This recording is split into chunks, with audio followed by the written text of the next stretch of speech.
balikan tong issue, including the Cabral files later. But para lang ma-dispose na natin yung dalawang bagong witnesses, nakapag-administer na ba ito?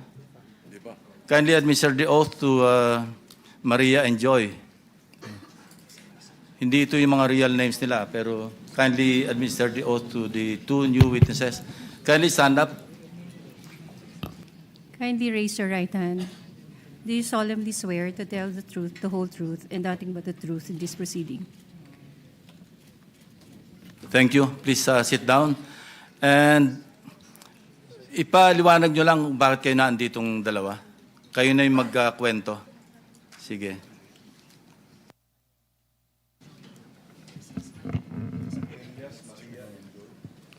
Good afternoon po. We have their real names. Nandiyan naman sa invitation. Thank you. Okay, so we are working for our boss, Rico Ocampo, who was the previous tenant of 30 Tamarind at Forbes Park. 30 Tamarind South Forbes. South Forbes, Yeah. sir. Kayo yung mga staff ni Mr. Rico Ocampo. Kami po, yes po, office staff po ni Yeah. Sir. Na siya yung tenant doon sa bahay na naibenta noong April 2023. Go ahead. That is Continue. correct, Your Honor. And then during that time, January 29, we were CC'd sa email sa boss namin that we are being evicted January 31 at 3 p.m. Dapat nakalabas na kami ng place. Unfortunately, sa sobrang dami po ng gamit, we weren't able to comply with their deadline. So we have asked TJ Conti, who is the broker from Turnkey Properties. Nakipag-coordinate po kami to have an extension.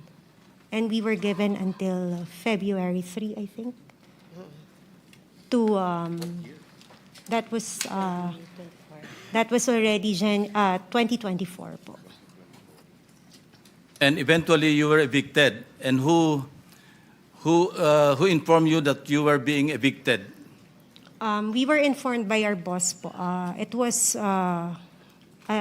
parang email po ng law firm.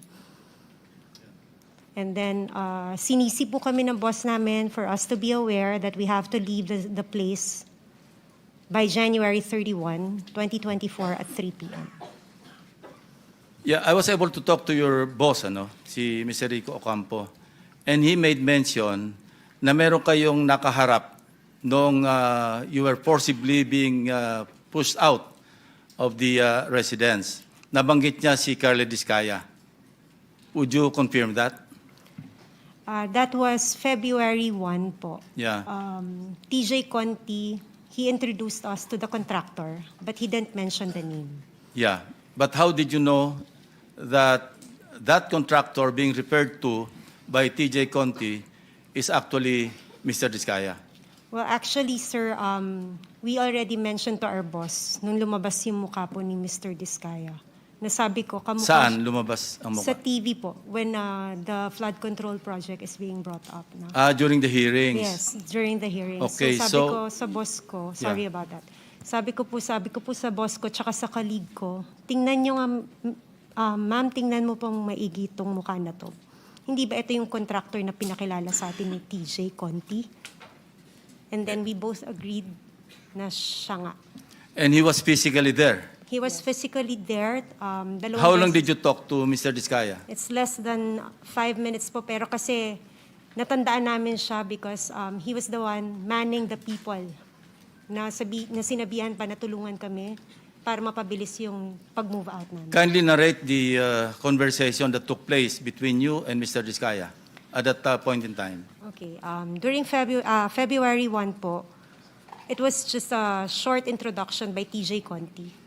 He mentioned that he is the contractor. And then February 2, medyo nagtagal po kasi nakiusap na nga kami na we really cannot matanggal lahat ng mga gamit dahil sa sobrang dami. And he also mentioned to us na contractor ako dito eh. meron din kaming deadline. And then we both asked, baka pwede po namin pakiusapan yung may-ari, yung bagong nakabili ng bahay. And then he also mentioned that si Romualdez ang nakabili.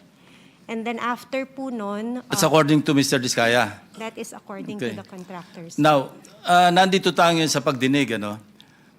Kung makikita niyo personal, si Carla Diskaya, makikilala niyo? Yes, Your Honor. Pakituro niyo nga kung naandito siya sa loob ng session hall.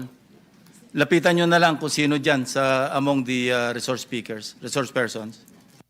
Hindi, lapitan mo na lang at hawakan mo na lang sa balikat, hindi magagalit yan. Your Honor, Excuse pwede me, po bang... you will be recognized later. Okay. No? Tuloy lang natin itong proceeding muna. Sige, miss. Pareho kayo na ina-identify nyo na siya mismo yung kaharap ninyo na sinasabing ang may-ari ng bahay, si Speaker Romualdez, at kailangang umalis na kayo? Kindly answer, use the microphone. Tama po, Your Tama po, sir. So maski ngayon, sa susunod na panahon, sa ibang pagkakataon, ganyan pa rin ang inyong magiging statement. Correct, Your Honor. O ngayon, Curly, it's your turn. Your Honor, okay lang po ba tanggalin nila yung face mask nila? Kasi sa totoo lang po, talagang hindi ko sila naaalala kahit sa panaginip ko na naginip It's ako not ng for you to bangungot. identify them, it's for them to identify you. No? Your Honor, wala po kasi akong maalalang transaction Well, at saka that's your nakapas. option to deny. What we're establishing here is the fact that there are two witnesses present here under oath na sinasabing nagpunta ka doon at nine-name drop mo, totoo man o hindi, si Speaker Romualdez na siyang nagmamay-ari, bagong may-ari noong number 30 Tamarind Street sa South Forbes. Yun lang naman eh. It's not for you to be able to, hindi naman ikaw ang witness against them eh. I don't know if I'm correct. Secretary Bida, kindly help me out, or Dong, PG Dong. Tama ba yon? Wala siyang karapatan na i-identify yung nagturo sa kanya? Opo. Ang right to confrontation ho kasi, kung yun ho ang iniisip ni Mr. Diskaya, will come at the appropriate time. But for purposes of identification, ang kakailanganin lang po ay yung taong mag-identify dun sa taong kikilalanin. Thank you, PG Dong. Sige, say your piece. Your Honor, gusto ko po sanang ma-identify po muna yung dalawang nagtuturo sa akin kasi kahit ni minsan po, hindi pa po ako nakakapasok sa South Forbes Park. Hindi ko pa nga alam kung ano mga uri ng mga bahay meron doon. So, malabong-malabo po talaga at wala po akong inuutusan na kahit sinong broker kasi takot po akong bumili sa mga lugar na yun. Ang kaya ko lang bilhin po ng mga lupa sa lugar lang po ng mga Pasig na hindi ganun kamahal ang presyo ng lupa.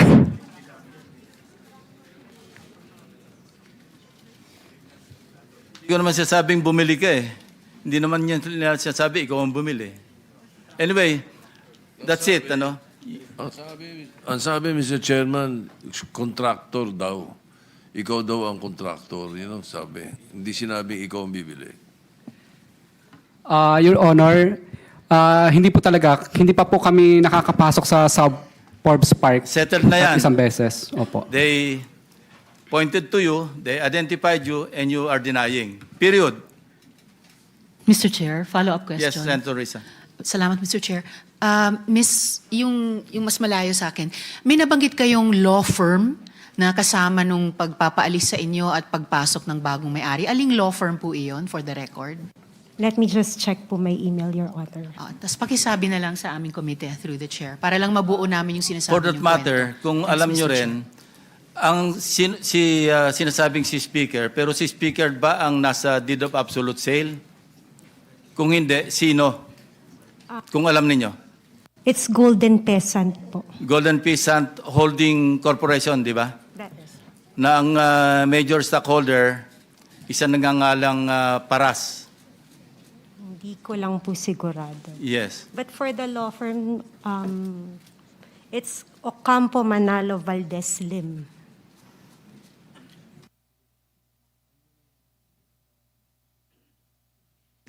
Salamat po, Mr. Chair.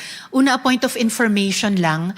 Nabanggit po kasi kanina na dapat sana fina-flag na ng COA yung mga iniimbestiga ng aming komite na flood control projects, either na ghost or substandard. No, yung sinabi kanina ni Senator Kiko. So, yung point of information dyan ay, in fact, ang COA ay nakapag-flag na ng 4 na proyekto sa Bulacan amounting to a total of 330 million pesos. So, baka habang dumadaan ang panahon, mas marami pang mafa-flag ang COA.